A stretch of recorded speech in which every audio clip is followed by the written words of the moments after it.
ಭಾರತೀಯ ಜನತಾ ಪಾರ್ಟಿಯವರು ಅದರಲ್ಲೂ ಕರ್ನಾಟಕ ರಾಜ್ಯದಲ್ಲಿ ಕೆಲವರು ಅವರ ಸಮತೋಲನವನ್ನು ಕಳ್ಕೊಂಡಿದ್ದಾರೆ. ಯಾಕಂದರೆ ಅಲ್ಲಿ ಅವ್ರು ಯಾರೂ ಸಹ ನಿರೀಕ್ಷೆ ಮಾಡಿರಲಿಲ್ಲ ಜನ್ಜಿ ಅವರು ಯಶಸ್ವಿ ಆಗ್ತಾರೆ ಅಂತ ಹೇಳಿ.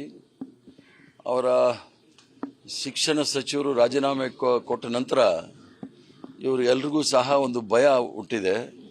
ಯಾವುದಾದ್ರೂ ವಿಚಾರದಲ್ಲಿ ನೀವು ಹೋರಾಟ ಮಾಡಬೇಕು ಅನ್ನೋದು ಬಂದಾಗ ಧೈರ್ಯ ಇರಬೇಕು. FIR ಆದಾಗ ಅದನ್ನು ಸ್ವೀಕಾರ ಮಾಡಿ ಕೋರ್ಟಲ್ಲೂ ಸಹ ಆ ಕೋರ್ಟಲ್ಲಿ ವಾದ ವಿವಾದಗಳು ಮಾಡಲಿಕ್ಕೆ ತಯಾರಾಗಬೇಕು. ಅರ್ಧಂಬರ್ಧ ಮಾಡಕ್ಕೆ ಹೋದಾಗ ಇದೇ ಆಗೋದು. ಅವ್ರಿಗೆ ಅವರ ಸಿದ್ಧಾಂತದ ಮೇಲೆ ನಂಬಿಕೆ ಇದ್ದರೆ FIR ಆದ್ರೂ ತೊಂದರೆ ಇಲ್ಲ, ನಾವು ಹೋರಾಟ ಮಾಡ್ತೀವಿ ಅಂತ ಹೇಳಬೇಕು. ಇವನು ರಾಮ ಮಂದಿರದ ವಿಚಾರದಲ್ಲೂ ಸಹ ಯಾರೂ ಸಹ ಅಯೋಧ್ಯೆಯಲ್ಲಿ ಇವರು ಯಾರೂ ಸಹ ಭಾರತೀಯ ಜನತಾ ಪಾರ್ಟಿ ಜನಸಂಘದವರು RSS ಅವರು ಪ್ರಾಣ ಕಳ್ಕೊಂಡಿರಲಿಲ್ಲ. ಈಗಲೂ ಸಹ ಇವತ್ತು ಸಹ ಕ್ರಿಮಿನಲ್ ಕೇಸ್ ಪೆಂಡಿಂಗ್ ಇದೆ ಲಾಲ್ ಕೃಷ್ಣ ಅದ್ವಾನಿ ಅವ್ರ ಮೇಲೆ, ಮುರಳಿ ಮನೋಹರ್ ಜೋಶಿ ಮೇಲೆ, ಉಮಾಭಾರತಿ ಅವ್ರ ಮೇಲೆ. ಆ ಥರ ಇವ್ರಿಗೇನಾದರೂ ಧೈರ್ಯ ಇದ್ದರೆ ಪೊಲೀಸ್ ಅವರು ಏನು FIR ಮಾಡಿದ್ದಾರೆ ಅದನ್ನು ಧೈರ್ಯವಾಗಿ ನ್ಯಾಯಾಲಯದಲ್ಲಿ ಎದುರಿಸಬೇಕೇ ವಿನಃ ಈ ಥರ ಜನಗಳು ಸೇರಿಸ್ಕೊಂಡು ಕೂಗಾಡಕ್ಕೆ ಇದೇನು ಆಫ್ರಿಕನ್ ಕಂಟ್ರಿ ಅಲ್ಲ ಅಥವಾ ನಾರ್ತ್ ಕೊರಿಯಾ ಅಲ್ಲ.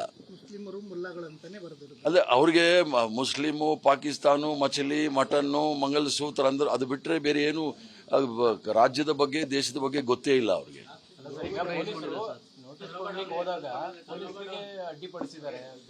ಅದು ಪೊಲೀಸರಿಗೆ ಅಡ್ಡಿಪಡಿಸಿದಾಗ ಸರ್ಕಾರಿ ನೌಕರನ್ನ ಅಡ್ಡಿಪಡಿಸಿದ ವಿಚಾರದಲ್ಲೂ ಸಹ ಒಂದು ಕೇಸ್ ಬುಕ್ ಮಾಡಬೇಕಾಗುತ್ತೆ.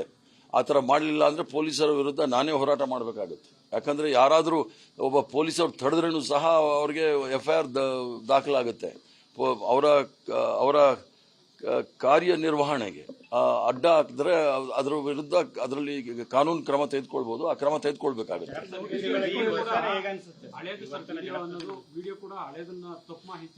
ಅಲ್ಲ, ಅವ್ರ ಜೀವನ ಪೂರ್ತಿ ಮಾಡಿರೋದೇ ಸುಳ್ಳಿನ ಫ್ಯಾಕ್ಟ್ರಿ ಇಟ್ಕೊಂಡಿರೋ ಜನ ರಾಜಕಾರಣಿಗಳು.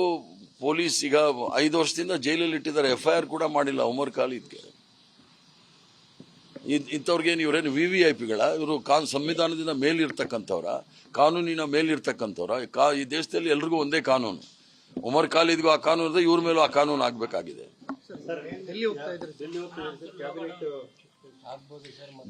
ಡೆಲ್ಲಿಗೆ ಹೋಗ್ತಾ ಇದ್ದೀನಿ. ಕ್ಯಾಬಿನೆಟ್ ವಿಚಾರ ಅಲ್ಲ. ನಾನು ಇವತ್ತಿಂದ 30ನೇ ತಾರೀಕುವರೆಗೂ ಕರ್ನಾಟಕದಲ್ಲಿಲ್ಲ. ಅದರಿಂದ 30ನೇ ತಾರೀಕು ನಾನು ಬರ್ತೀನಿ. ಡೆಲ್ಲಿನಲ್ಲಿ ಏನಾದರೂ ವಿಚಾರಗಳು ಬೆಳವಣಿಗೆಗಳಿದ್ದರೆ ಅಲ್ಲಿ ನಿಮ್ಮ ಸ್ನೇಹಿತರಿದ್ದಾರೆ, ಅವರಲ್ಲಿ ಮಾತಾಡ್ತೀನಿ. ಯಾಕಂದರೆ ನಾನು ಇವತ್ತು ಯಾವುದೋ ಖಾಸಗಿ ವಿಚಾರದಲ್ಲಿ ಹೋಗ್ತಾ ಇರೋದು. ಅಲ್ಲಿ ಡೆಲ್ಲಿಗೆ ಹೋದ್ಮೇಲೆ ಏನು ಬೆಳವಣಿಗೆ ಅದನ್ನ ನೋಡಿ ನಾನು ತಿಳಿಸ್ತೀನಿ. ನಾನು ಸಹ ಸಿದ್ದರಾಮಯ್ಯರ ಜೊತೆಗೆ ಹೋಗ್ತಾ ಇದ್ದೀನಿ. ಶಿವಕುಮಾರ್ ಅವರು MP ಗಳ ಸಭೆ ಕರೆದಾರೆ. ಅವರು ಈಗಾಗಲೇ 10 ಗಂಟೆ ಫ್ಲೈಟಲ್ಲಿ ಹೋಗಿದ್ದಾರೆ. ನಾನು ಈಗ ಹೊರಟಿದ್ದೀನಿ.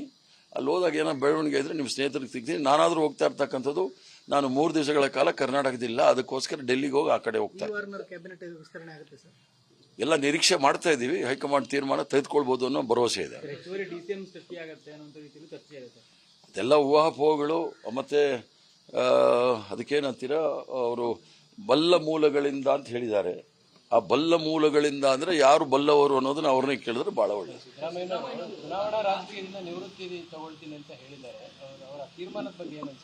ಅವರು ಕಾರಣ ಕೊಟ್ಟಿರ್ತಕ್ಕಂಥದ್ದು ಬಹಳ ಅರ್ಥಗರ್ಭಿತವಾದ ಕಾರಣ. ರಾಜಕಾರಣ ಬಹಳ ಕೆಟ್ಟಿದೆ, ಹಣದ ಪ್ರಭಾವ ಜಾಸ್ತಿ ಇದೆ. ಅದು 100ಕ್ಕೆ 100 ಸತ್ಯ. ತೋಳು ಬಲ, ಹಣದ ಬಲ ಇದೆ, ತೊಂದರೆ ಇಲ್ಲ. ಕಪ್ಪು ಹಣದ ಬಲ ಇವೆಲ್ಲವೂ ಸಹ ಇರೋದ್ರಿಂದ ಅವರು ಬೇಸತ್ತು ರಾಜೀನಾಮೆ ಕೊಟ್ಟಿದ್ದಾರೆ. ಅವ್ರ ಕಾರಣ ಬಹಳ ಮುಖ್ಯ. ಮತ್ತೆ ರಾಜಕೀಯ ನಿವೃತ್ತಿ, ಇದು ಸಕ್ರಿಯ ರಾಜಕಾರಣ ಅಂದರೆ ವಿಧಾನಮಂಡಲ ರಾಜಕೀಯದಲ್ಲಿ ನಿವೃತ್ತಿ ಹೊಂದಿರತಕ್ಕಂಥದ್ದು, ಚುನಾವಣಾ ರಾಜಕೀಯದಿಂದ ನಿವೃತ್ತಿ ಹೊಂದಿರತಕ್ಕಂಥ ಹೇಳಿರೋದು. ಅದನ್ನು ನಾನು ಅವ್ರನ್ನ ಪತ್ರಿಕೆಯಲ್ಲಿ ನೋಡಿರೋದು. ಅವರಲ್ಲಿ ಮಾತಾಡೋವರೆಗೂ ನಾನು ಹೇಳೋಂಗಿಲ್ಲ. ಬಟ್ ಯಾವ ನಿಮ್ಮ ಪತ್ರಿಕೆಗಳು ಮಾಧ್ಯಮದಲ್ಲಿ ಬಂದಿದೆ, ರಾಜಕೀಯ ಬಹಳ ಕೆಟ್ಟದಾಗಿದೆ, ಹಣದ ಬಲ, ತೋಳು ಬಲ ಇವೆಲ್ಲವೂ ಜಾಸ್ತಿ ಆಗಿರೋದ್ರಿಂದ ನನಗೆ ಬೇಸತ್ತಿದೆ ಅಂತ ಹೇಳಿದ್ದಾರೆ. ಅದು ನಿಜ. ನ್ಯೂಸ್ ಫಸ್ಟ್, ನಿರ್ಭೀತಿಯಿಂದ ನಿಮ್ಮ ಪರವಾಗಿ.